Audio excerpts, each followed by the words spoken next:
If there's one big lesson that I've been continuously relearning, especially this year, it's that there's a big difference functionally between character design and character illustration, or character art, at least in terms of how you approach it and what your goal is. You may be drawing the same character, you may be doing visual storytelling with both, but different things are important. Kind of like the difference between writing lyrics and then singing those lyrics. They're both part of the same song, but they're different activities. Maybe even being done by two different people.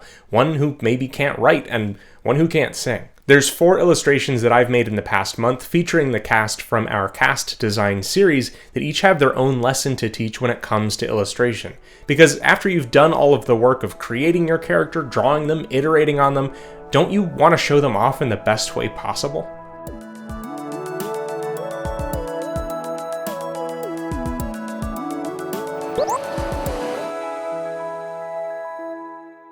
Obviously, we talk a lot about character design on this channel, and there's a lot of overlap between character design and illustration. But if we were to make a difference between them, the design would be the actor, Paul Rudd, and the illustration would be the film, Paul Rudd Goes to CVS.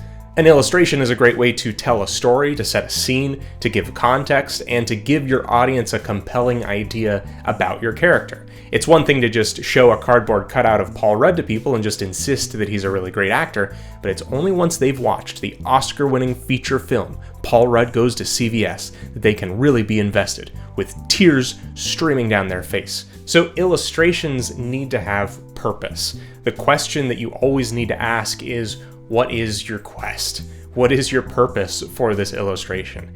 And this yields multiple answers. For one, I want or need to showcase the character doing this. I want the mood to be this. I need this printed on something that's these dimensions, so I need to make it look like this. Constantly going back to your motive and purpose for your illustration will always make it better and keep you from aimlessly drawing in little houses on the mountain behind your character despite it contributing nothing to your illustration. Up first is an illustration that needs no background at all because its purpose is to be a sticker. Glangor is this bulky crab creature who acts as a tank of sorts in our party of characters. And speaking of purpose, here's one of the purposes besides being a sticker. It's for it to fall in line consistently with another sticker that I've already made of Biko so that they can go together in series. That already informs a lot about the size, the style, and the level of detail that I make this with.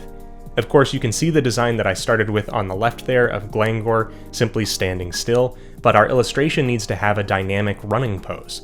Our first lesson is something we talk about a lot, which is that value, how light or dark something is king, especially when it comes to illustrations.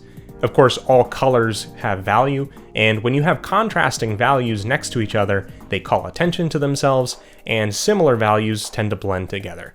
So if we create a gray color layer in almost any art app, we can quickly check our values without them being affected by the hue or the saturation. For example, in the final Glangor illustration here, we can see that the eyes are the darkest things here, surrounded by relatively light values, so our eye is drawn there, which is good. Most of the important segments of him are decently distinct from one another, which is also good. The forward knee and the back hand, which tell us a lot about the running motion, are both easily visible, so we're doing okay. One thing we haven't talked about before is using a similar gray layer like the one in Procreate called luminosity. And this shows us a color map of what's really saturated in our color, removed of the value. We can see that the forward arm and the main portion of Glangor's shell are what's drawing the most attention in this capacity, and that the blue from his clothing helps segment things out too. While these colors are fairly unchanged from the original design, mostly because I tend to anticipate this kind of thing in the design process, don't be afraid to modify and change the colors in your illustration even if they aren't quote-unquote accurate, if it's going to help the clarity and the storytelling. To wrap this lesson up in a few words, use color and value to your advantage, and check them individually to make sure things aren't too muddy or sharply contrasted. Next up is an illustration of Aetius, one of the final characters from the cast design series, who I took a little extra time on in the beginning because I haven't really drawn him much outside of that initial design. Once again, color value is super important in what we're communicating, but there's another lesson from a mental and planning side of things that I know for me at least can trip me up if I'm overthinking it. That lesson is that there are things more important than accuracy in an illustration, believe it or not. Maybe this happens to you too, but there's times where I actually trip myself up worrying about, say, the length of someone's arm, or what shape something is from a specific angle. These things are great to keep in mind when designing characters, and if you're still learning art, it's good to get into the habit of making sure that your proportions are correct. But take this Acius print here. In the original design, the character's arms don't reach the mask on top of his head, and the shape of his arms in the illustration isn't that compelling. This is something that I probably would have solved by continuing to do more pose drawings of the character in action, but the illustration benefits from his arm being able to reach the mask, and from the elbow and hand having those sharp angles on them. This kind of comes full circle, where you've designed a character that moves in 3 dimensions, but right now the important thing is the 2-dimensional silhouette shape that the character makes.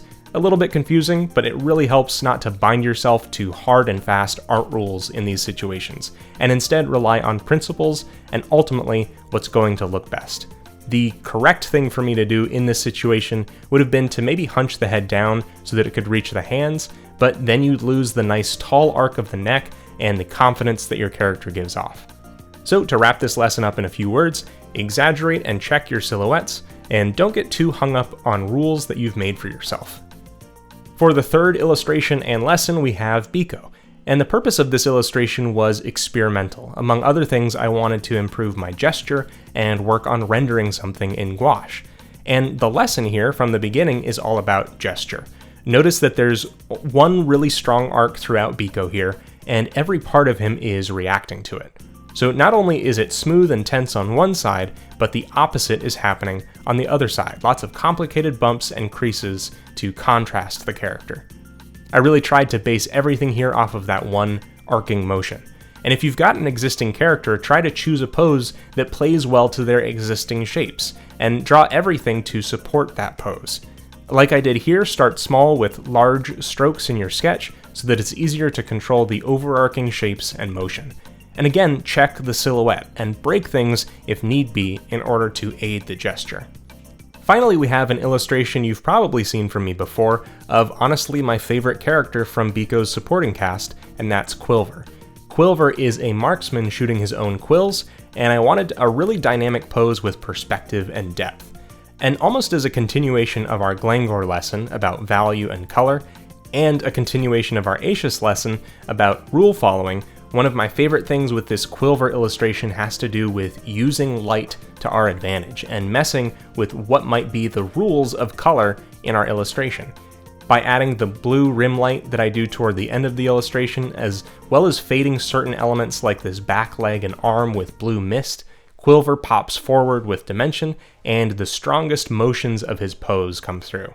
That, along with the quills coming at us, makes for a really layered, dynamic illustration. So, lesson learned, especially if you're worried about accurate lighting, remember that you can bend the light to work for you, including rim light, atmosphere, and blur. And definitely use colors other than a lighter and darker version of your character's existing colors to light and render. Keep in mind too that with all of these illustrations, even though they aren't completely flat images, they aren't exactly rendered with the depth or accuracy of something photorealistic, but they still get across what I want them to. So don't be afraid that an illustration has to be painted so intensely that it takes 40 hours of rendering before you can even think about being done. So to wrap up lesson 4, use light and color to your advantage to tell the story, and don't feel like rendering is an obligation that you have to carry out. 3 out of the 4 of these illustrations ended up in this month's installment of Biko's Backpack, a monthly delivery of new original art delivered right to your door. Check those out and keep the forge burning at the Biko's Backpack tier on patreon.com/bageldenizen. And also check out a few new things over at the all-new brookeseggleston.com/shop, including commissions, one-on-one sessions, and more. We had a ton of fun yesterday over on twitch.tv/bageldenizen. It's been a while since I streamed, but we had an impromptu several-hour stream there where I did some subscriber sketches for folks who are subscribed there, and some Animal Crossing drawings as well. It was a ton of fun. I know we've all been kind of quarantined for the most part around the world, so it's really fun to do these streams. Make sure you're at least following over there so you won't miss out on the next stream. Thank you so much for watching, and have fun creating.